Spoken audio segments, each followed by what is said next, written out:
I want to thank everybody at St. Berchmans College for including me in this conference. And I want to thank especially my old friend, Joseph Jacobs, who has been in touch with me via email over the years. Great to meet him for the first time. I hope someday that when COVID is over with, we'll all be able to meet each other face to face. I'm sitting here in Tasmania, which is the island state of Australia, very far south. I'm in the unceded territory of the Melukadi people, the indigenous people of this part of the island. And it's customary here in Australia for me to begin a talk by paying my respects to their elders, past, present, and future. In the course of this talk I'm going to give, I'm going to be reading a few poems by different poets. And because my accent is unfamiliar and strange, I'm hoping to be able to share the screen and put the text of the poems on the screen so that you can follow along.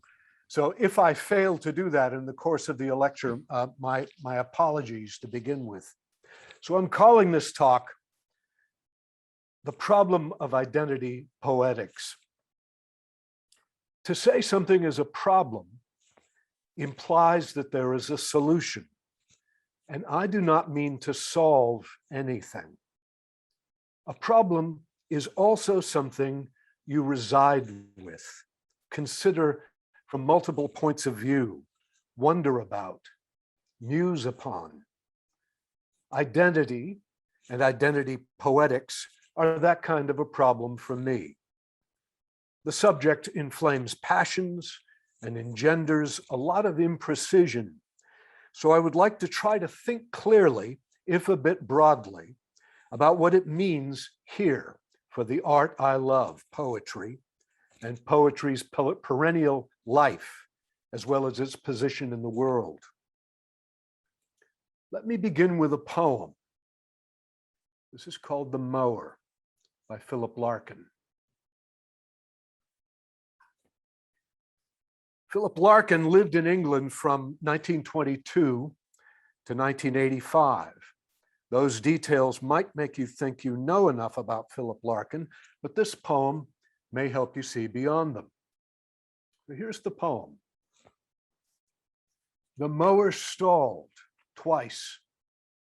Kneeling, I found a hedgehog jammed up against blades, killed.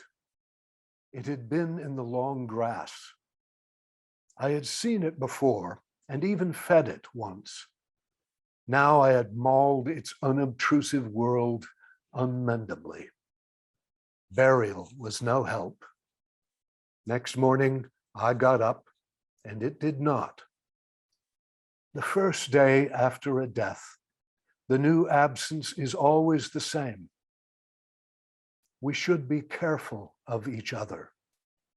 We should be kind while there is still time. The poem is nearly perfect, so simple, so precisely calibrated, earning my respect not only by its anecdote of accidental death and unjust death, but also by its way of using words, the uncanny phrasing we now refer to with the term Larkinesque. Quote, now I had mauled its unobtrusive world unmendably. Note how the line break casts unparaphrasable emphasis on that word, unmendably. What we cannot mend, we cannot repair, involves us in the reality of grief, which I submit to you is a profound and universal human experience, beyond culture, beyond identity. The poem is also about the moral act of seeing, noticing another living being. The speaker has seen this hedgehog before and even had a relationship with it. He or she has fed the animal, that is now discovered in another telling line break, killed. The poem suggests moral possibility without really consoling us over what has happened, arriving at its moral inconclusively. We should be kind implies that we are not always kind, not always kin or able to see our relatedness.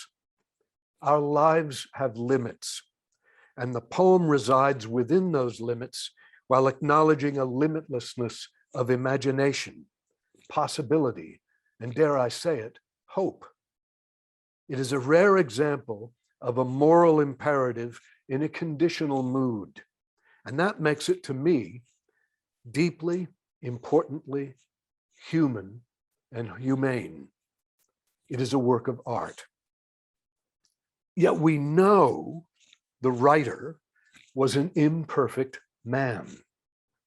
He made racist jokes in his letters, and while some were apparently intended ironically, one can't help feeling dismay at his more unguarded moments. Was he a racist? Some will be more eager than I am to decide conclusively based upon what evidence exists. I'm more interested in the fact that he wrote The Mower, The Whitsun Weddings, Here, High Windows, Water, and dozens of other poems so perfectly shaped to the ambiguous experience of being alive that I number him among the very best modern poets, or poets in English anyway. Did he write about every kind of experience? No. And again, the palette implied by the term Larkinesque is a limited one.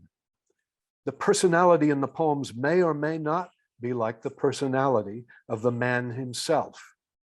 We have evidence and we have speculation. We identify aspects of poetic art with Larkin, a way of putting words together that gives them perennial interest, the very stuff of poetry. There is an essential difference between poet and poem. And however much we enjoy telling stories about the former, they do not always illuminate the latter.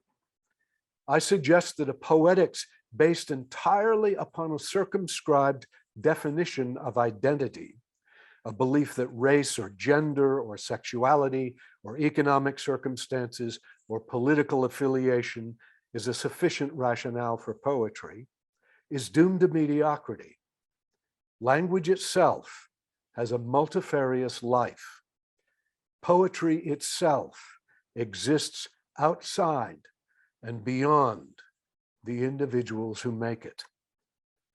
We can talk all we want about the virtue or lack of virtue in a given life, but unless we acknowledge a kind of autonomy in poems themselves, we will betray them in our readings. I happen to despise Ezra Pound's racism and anti-Semitism, but to cancel all of his poetry or refuse to read it or desire that others refuse to read it meets one injustice with another. Art asks us to consider a more complicated justice that does not rush to judgment in every case. As D.H. Lawrence wrote, the proper function of a critic is to save the tale from the artist who created it. Identity poetics becomes most detrimental to the art of poetry when it conflates teller and tale. The Irish-American poet Paul Muldoon said in an interview, "Poetry is of no interest when it's written by oneself. It's only of interest when it comes from beyond." Now listen to Larkin's Mower again. Note how it begins with a simple experience that, for all I know, might be literally true. But through a kind of alchemy, it takes us out of the personal into the realm all feeling people share, which is the realm of grief.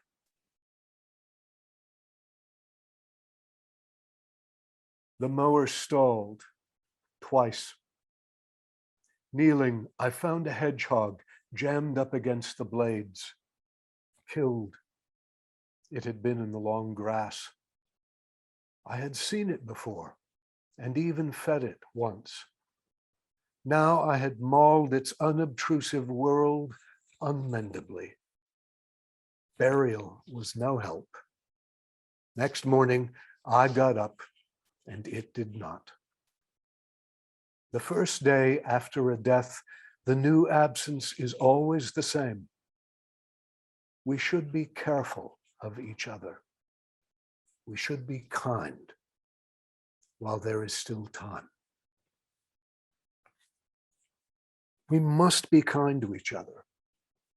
But can we be kind?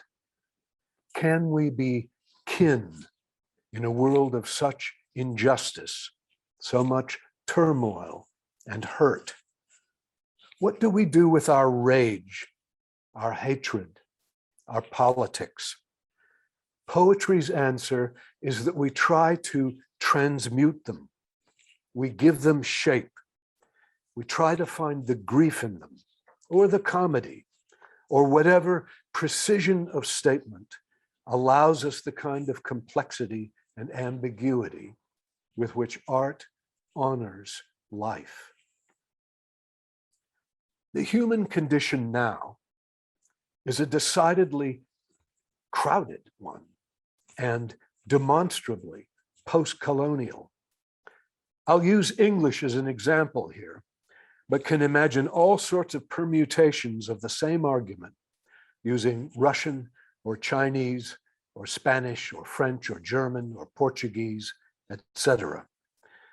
We have only to study the English language itself, the way it changes, its etymologies of empire and resistance, to know that the powerful are always, one way or another, influenced by the powerless. This happens in the political and social realms. Our stumbling, imperfect efforts to combat racism, misogyny, and other injustices, all too much with us.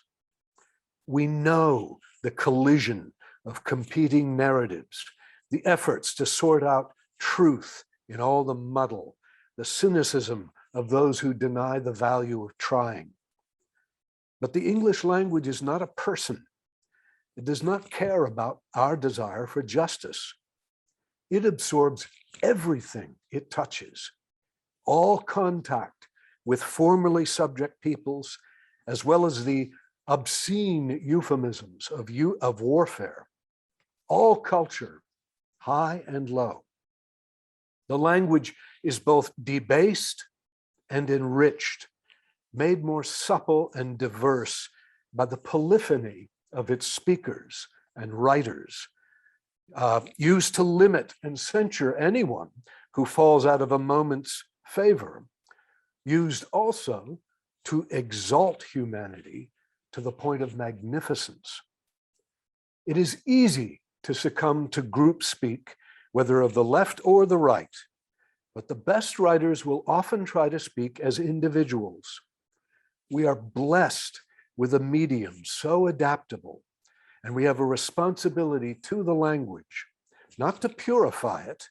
Notions of purity are a horror to me, but to keep it accurate and alive, supple and articulate enough to foster the best in us, not the worst. The problem of identity poetics, as too often practiced, is that it limits writing to the palette of a newspaper editorial. The American poet Robert Frost wrote in a 1935 introduction to a book by E.A. Robinson, quote, "A distinction must be made between griefs and grievances," end quote. Frost was perhaps more suspicious than we need to be about the use of poetry in the political realm. Quote, "The latest proposed experiment of the experimentalists," he wrote, "is to use poetry as a vehicle of grievances against the unutopian state," end quote. Well, yes. We all know this temptation, and I will later demonstrate that I am not for a moment arguing against political poetry. I am simply arguing against bad poetry, whether or not it is political. For Frost, grievances might be restricted to prose if prose will accept the imposition, leaving poetry free to go its way in tears, end quote. He continues, quote, grievances are a form of impatience. Griefs are a form of patience, end quote. This is all rather abstract, but it relates to a limitation of identity poetics, where poets intend to accrue virtue through their person, not through their art. We want change, and we want it now. Of course we do. Why not? But a lot of sloppy, boring writing can be excused in this way. It confuses poetry with the newspaper editorial, but it also oversimplifies personhood, which is never a matter of simple categories. If I say, for example, William Faulkner was a white Southern male author, have I said all there is to say about him? Certainly not. If I say Toni Morrison was a Black woman author, have I said all there is to say about her? Not by a long shot.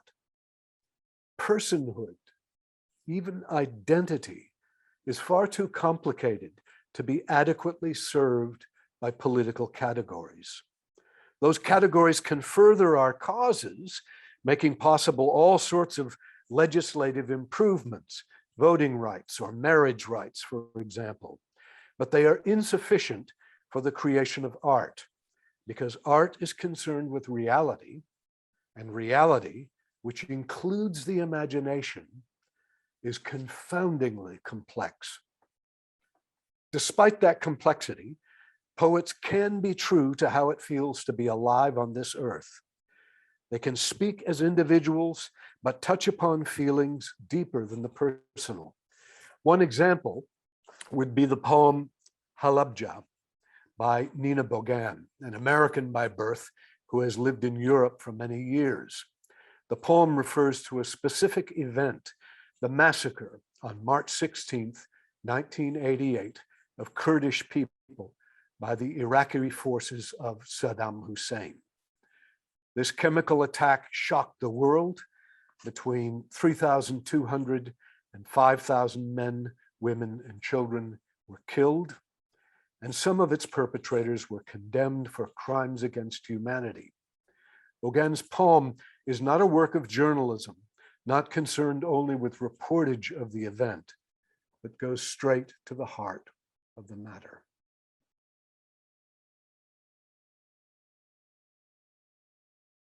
Halabja. And please forgive me if I'm mispronouncing the term. I don't know the correct pronunciation of the place name.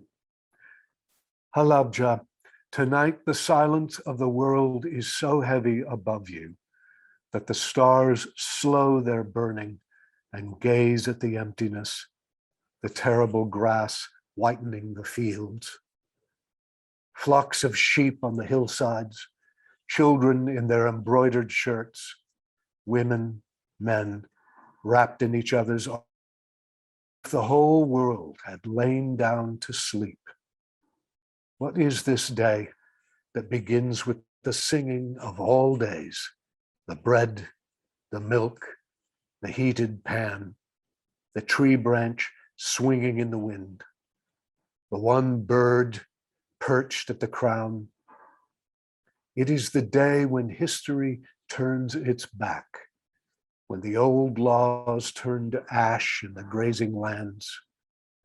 No gods, no men come forward, only children with the faces of angels, and they are dead.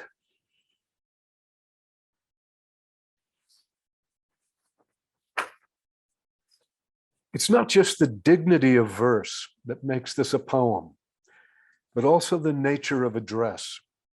The poet speaks to the land itself, the place where the event occurred, because it will not answer, and no human being can possibly answer her questions.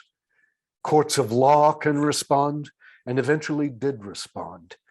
But no court of law can touch the magnitude of what happened. Only art can do that, and the cries of the survivors.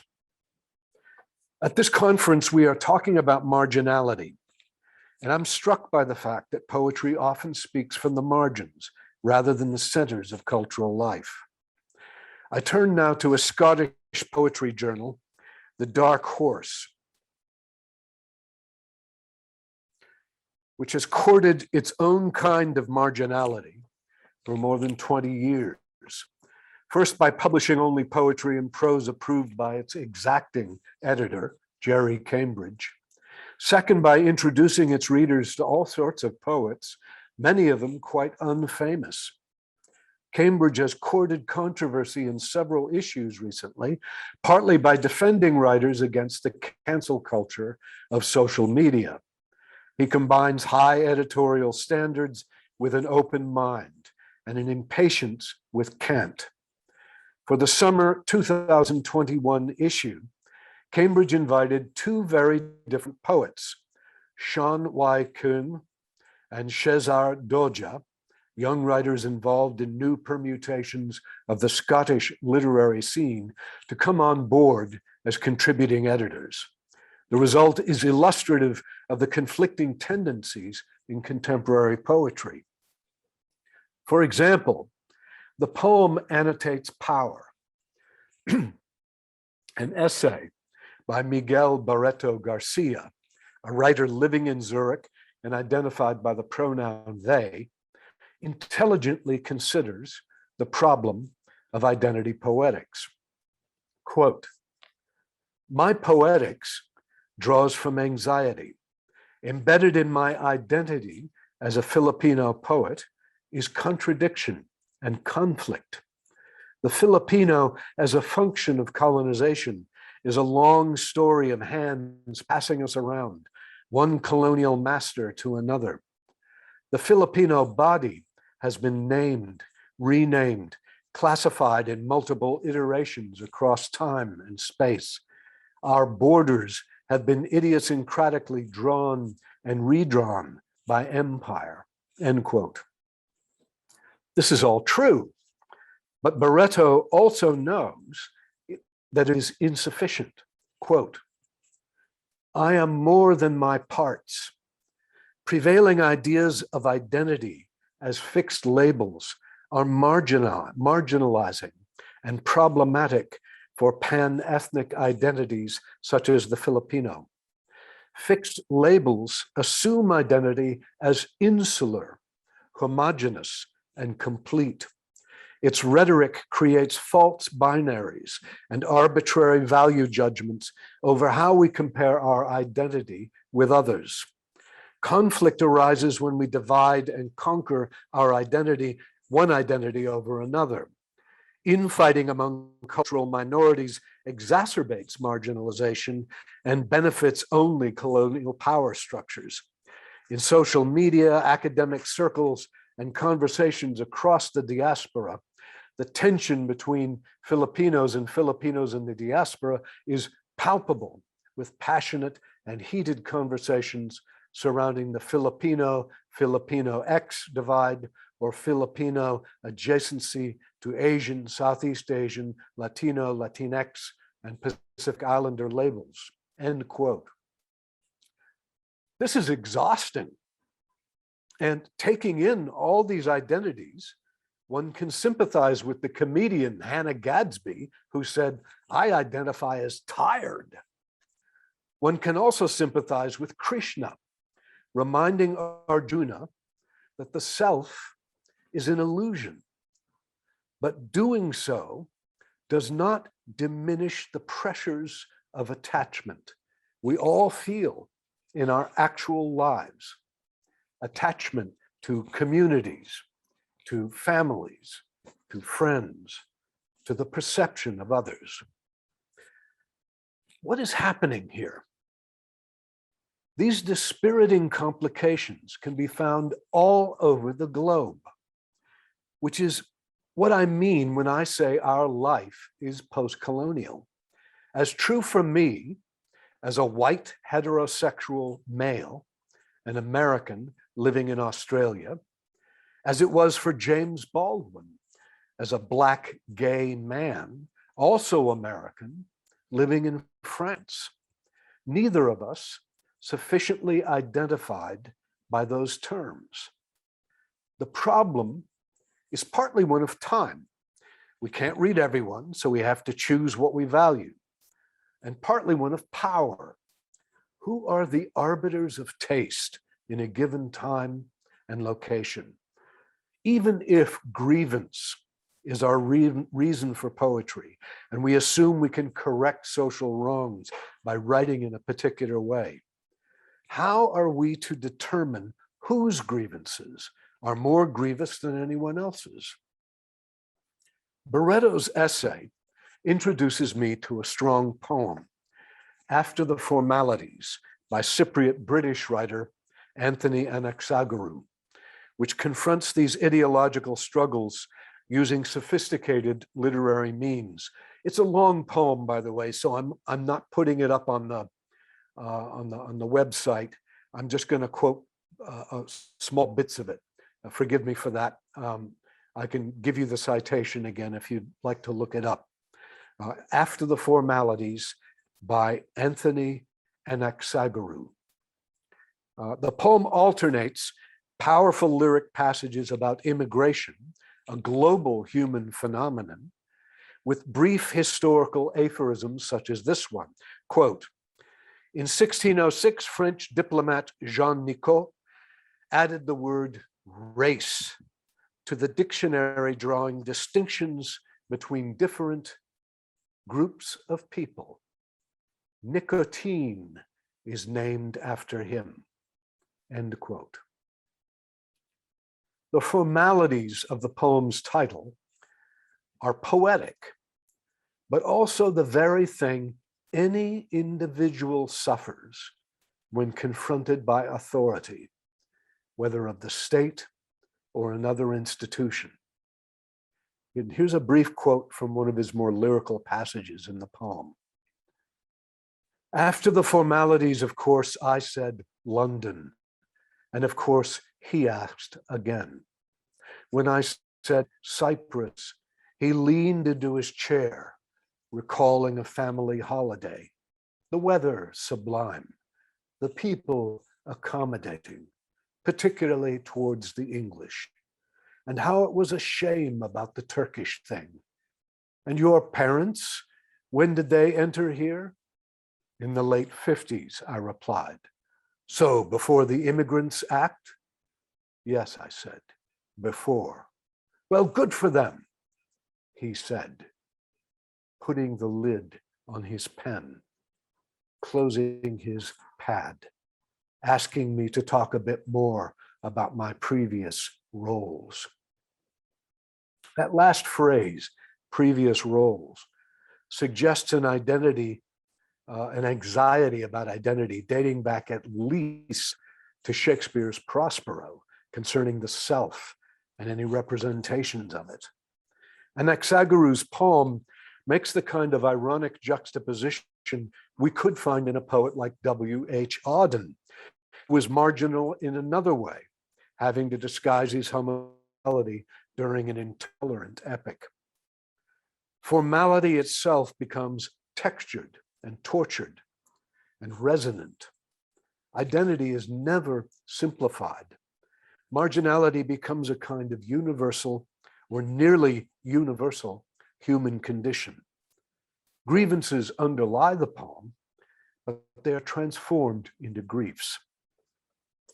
Another essay in the new issue of The Dark Horse, The Face Not Seen, Disability, Staring, and the Canon, takes a chastening look at how people with disabilities have been abused, turned into objects, even by well-intentioned authors. The writer, Carl Knights, offers examples of this abuse by famous poets, including Rainier Mariah Rilke, Ted Hughes, and Louise Glick, where the conditions of others is objectified, turned into metaphor.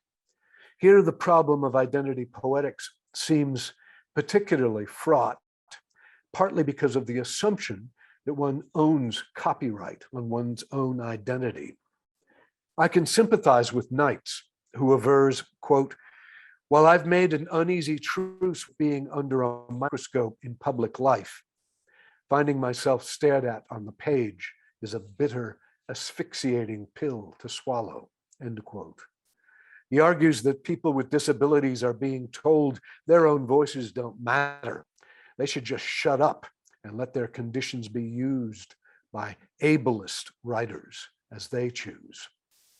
In one sense, his case seems irrefutable.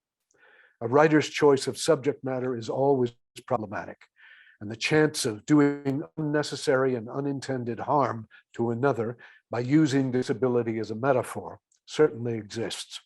I wonder, though, where the border lies between avoidable injury and allowable appropriation or empathetic evocation, which is, after all, an imaginative act. We should be kind to each other, as Larkin reminds us. We must locate our kinship as well as our difference. Knight's objection to the poems he cites is that they're bad poems. And they're bad poems partly by the way they cavalierly use the experience of other people. This is a moral position we must always consider when we write. I will risk exposing myself here by quoting a poem of my own written after visiting India many years ago. It's called A Beggar of Chennai.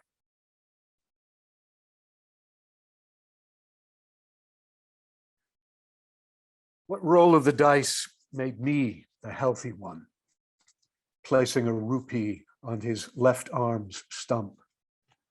I watched him flip the coin from the bone knob into his mouth with a rueful little laugh at his own predicament, then beg for more. Whether it was karma or chaos that parted us, I drove away with friends in a hotel car, but I was followed by the flattened look of the armless boy who sized the airport crowd as if in full acceptance of a gambling god. Soon, Chennai traffic heaved from all directions, foot or bullock, bus or motor rickshaw, headlong, woven by invisible hands, so multiple I could not count the strands.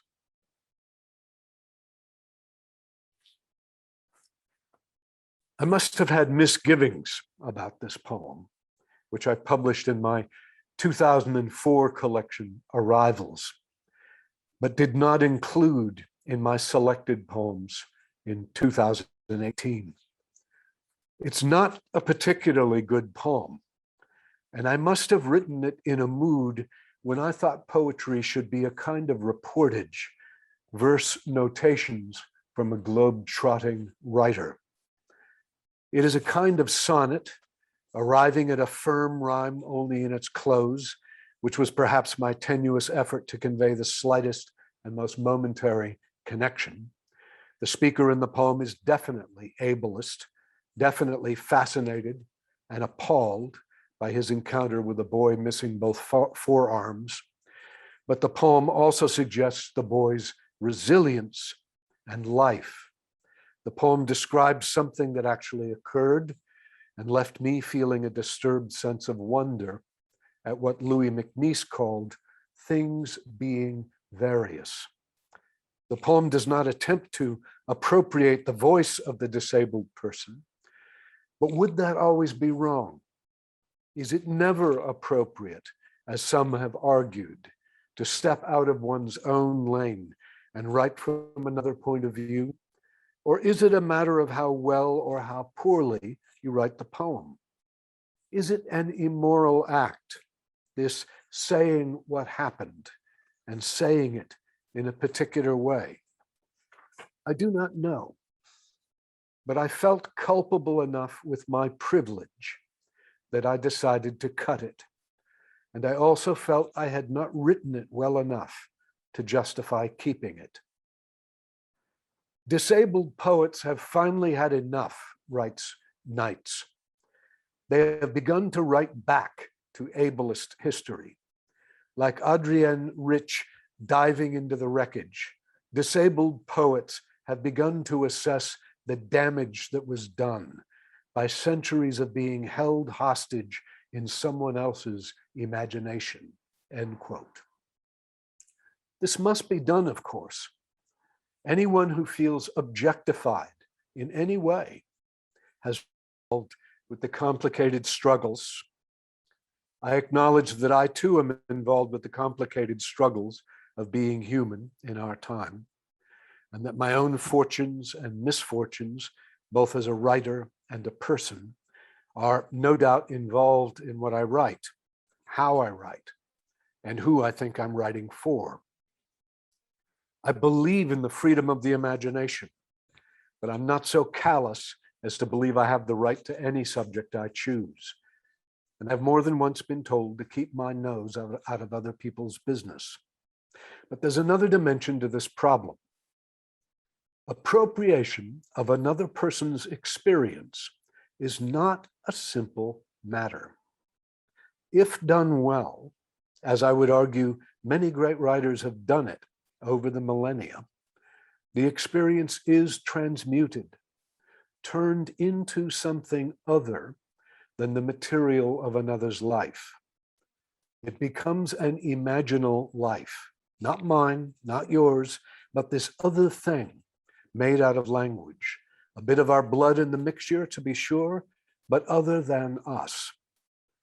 Tolstoy's War and Peace, to use one great literary example, is partly an attempt to imagine what his parents were like as people. He had never known them as an adult. Whoever they were in real life, they were not harmed by the fictional creations he made of them, though they might have felt otherwise if they had lived to read them. When we read, we must read without assuming that the creation in words is literally another person encountered by the author. One uses the material of one's life, including all the people one has touched or been touched by. Our responsibility to the material is to be truthful and compassionate. And at times, we must decide that we just cannot write that story or that poem. It is too personal. For this reason, theories of impersonality, such as T.S. Eliot's tradition in the individual talent, are extremely useful to the artist. One problem of identity poetics is that the writer has not sufficiently differentiated his or her life from the life made in words, the made thing that must make its way in the world with or without the benefit of friends and allies. I return to the idea that the best poetry is more concerned with griefs than with grievances, and is never merely grinding an axe to garner likes on Facebook. Among the best poems in the new issue of The Dark Horse are 3 by Indian poet Sudeep Sen. One of them, Om, a cerement, seems particularly pertinent here. The title alone speaks volumes, from its syllable of holy meditation to the evocation of burial cloth. We have breath, the rounding out of a sound, and we have the notion that perhaps poems are the things we will be wrapped in when we are buried or burned. The poem is dedicated to Carolyn Forche and Joy Harjo, 2 poets who in their best work have bridged the gulf between poetry and politics by acknowledging grief at the core of the experience. They are American poets, and one of them is indigenous, and the dedication further internationalizes the poem by quoting a long-dead German writer, Goethe, quote, "Architecture of frozen music, end quote. Is this a lament as Ars Poetica? Perhaps. I quote it in full here. A cerement. In my city, I am surrounded by constant cries of the dying, burning pyres heaving under burden of wood, smoke and bones, wailing summed up by sonic notes of Om. Civilization's first sound, Sanskrit syllable echoing a conch shell's harmonic mapping, its involute spiral geometry holding within and emanating airborne sonar screams. My ancestors, grandmothers, mother, blew into this smooth shell cupped in their palms, held intimately as if it were a talisman, a prayer, a pranayama in yoga's daily ritual. But breathing is a privilege these days. Pandemic struck, oxygen deprived. My friends perish. The country buckles, airless. Even an exquisite cerement lacks the sheen or wax to wrap the contours of a corpse now. Every day as I write endless condolence notes, etching dirge-like couplets on gravestones, my city continues to be dug up, not to make space for burial sites, but for palaces of illusion, an architecture of frozen music, greed, calumny, a country without a government, a country without a post office. Shaheed laments, let me cry out in that void, say it as I can, I write on that void. Om's celebration now, an unceasing requiem, yet we chant in hope for peace. Om, Shanti, Shanti, Shanti.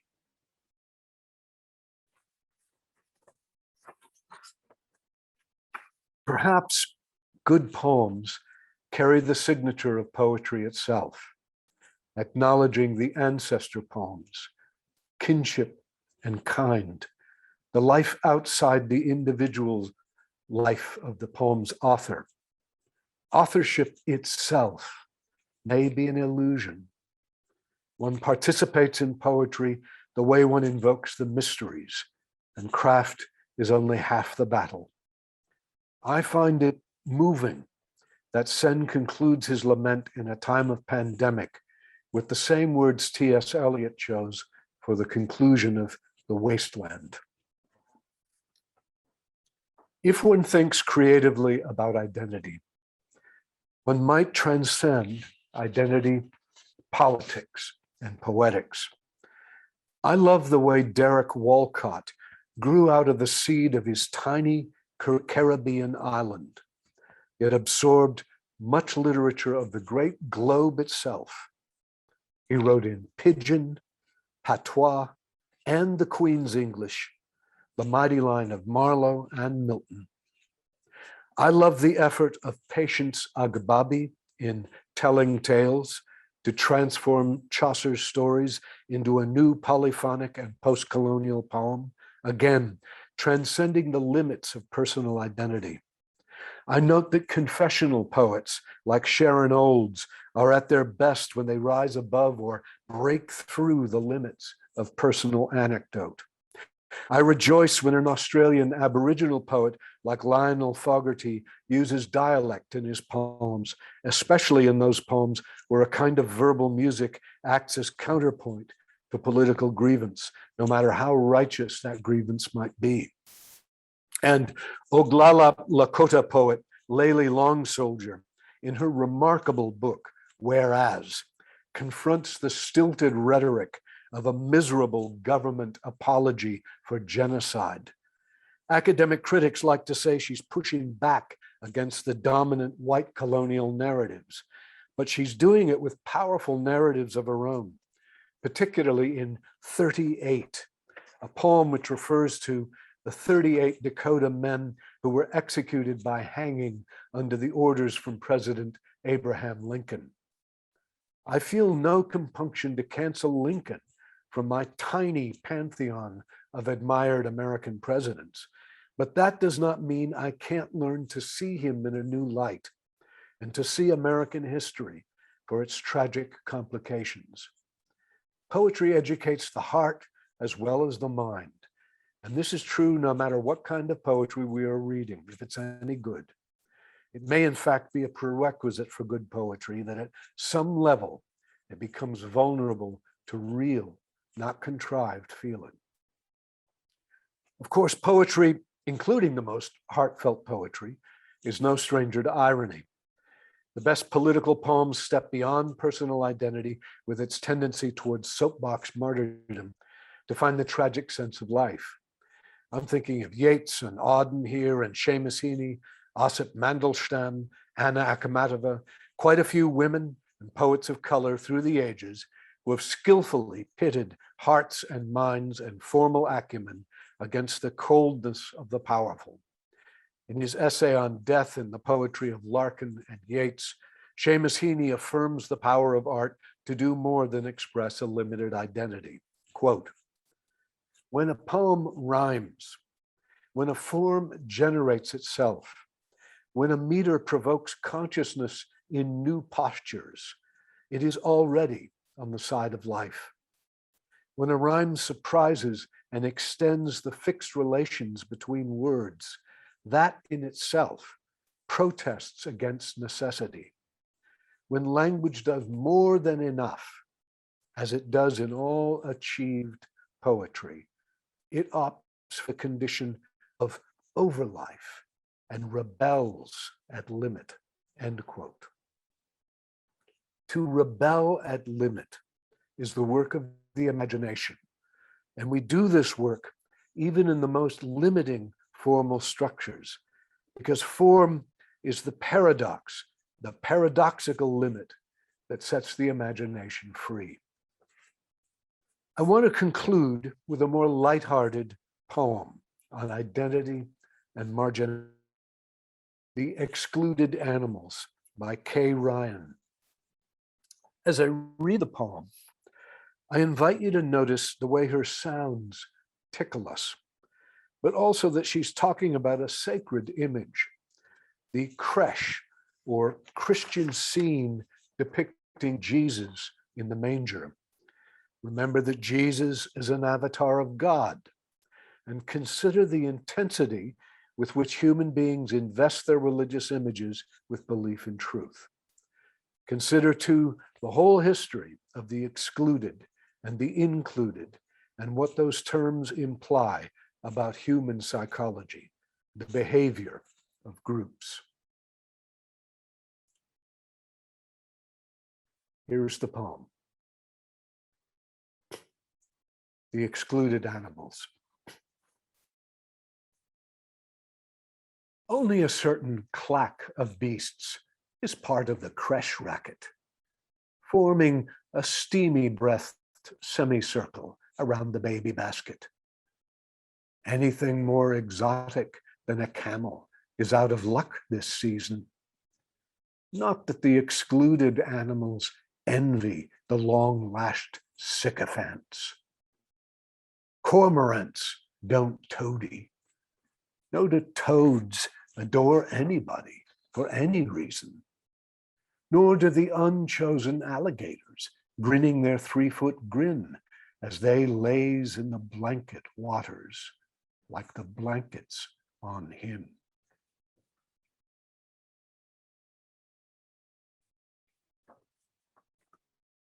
While I do not underestimate the powerful, I also know that we can all feel, in some sense, marginal.